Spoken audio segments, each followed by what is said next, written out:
In the Gray might be one of the most precisely assembled ensemble action films I've seen in a really long time.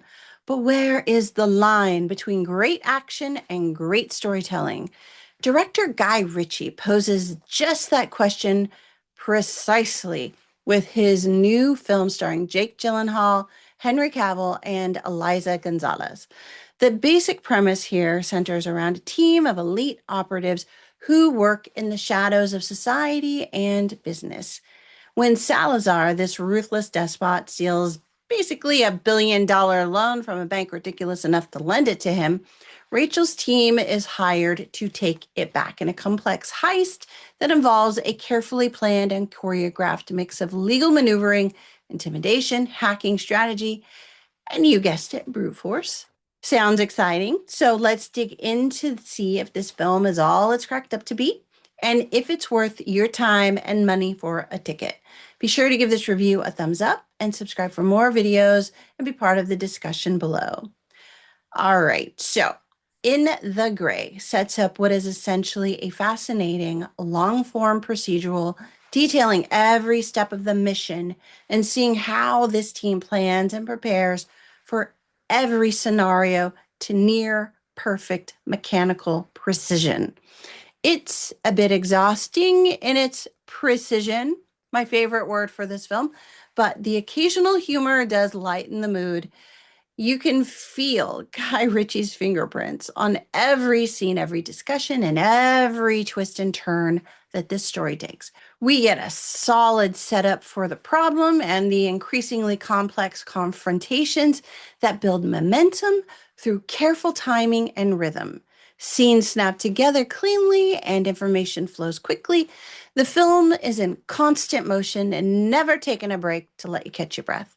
Even when characters are standing around discussing logistics, there is still an underlying sense of propulsion carrying this story forward.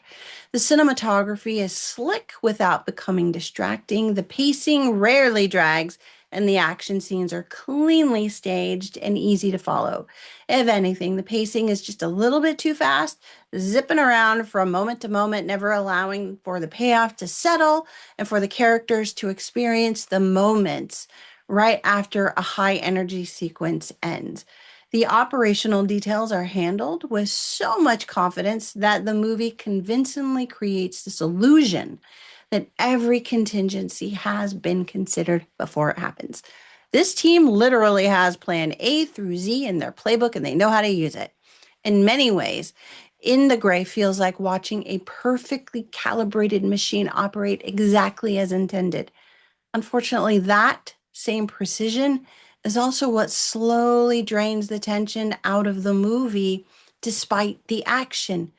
The strange thing about In the Gray is that the better these characters become at their jobs, the less suspense there actually is in the film.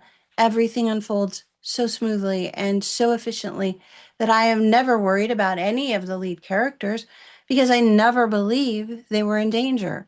Sure, there were exciting explosions and chase scenes, but I never believed that Guy Ritchie would sacrifice any of them for the sake of the story. Even when complications emerge, the movie already feels several steps ahead of itself, which means the audience rarely experiences uncertainty alongside of the characters. That is a dangerous choice for Guy Ritchie to make. I seriously enjoyed watching the actors perform. Honestly, Jake, Henry, Eliza, they were all great together and they were all super easy on the eyes. You could tell how easy they were with each other and their roles. They just worked together smoothly, kind of like butter. They looked their parts. They were all cool as cucumbers in the shade. There was so much about this film that I liked, but there was never a point at which the characters emerge on screen instead of the actors, which is bizarre given that these are A-list actors and they can absolutely act. So I can only chalk this up to a directorial choice. Again, that's another dangerous choice for the film because it basically tells me that the characters were less important to the film than the actors. And that has a direct impact on the story. Other than their character names, Rachel, Sid, and Bronco, we literally know nothing about them. I can't tell you anything about them. There are some surface level traits and interests, as well as a few light comedic moments, but we never really get enough insight into who these people are outside of the mission. We don't learn what drives them. None of them have fears, insecurities, histories, or relationships beyond professional loyalty to one another. On one hand, I genuinely enjoyed watching this film because I think Guy Ritchie is an incredibly talented director in how he crafts his films. The action sequences are exciting. I mean, they are superb in their way. And the pacing keeps you entertained from start to finish. But is it really ticket worthy? While I did enjoy watching In the Gray, after I left the theater, it was fairly forgettable and I could feel it already slipping from my mind. So I had to sit there in the parking lot to finish writing my notes for this film. And the final opinion that I landed on was, you know what? It's fun, but there's no there there.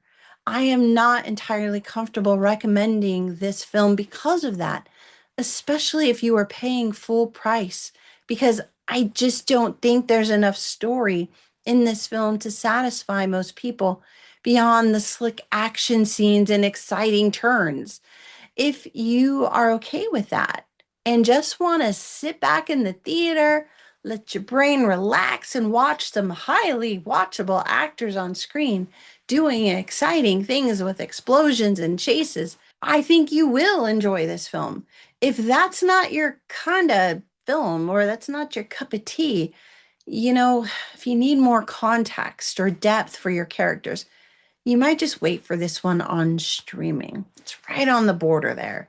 For me, In the Grayland, somewhere in that solid B to B minus range. It was good enough to enjoy in the theater, but not strong enough to stay with me afterward.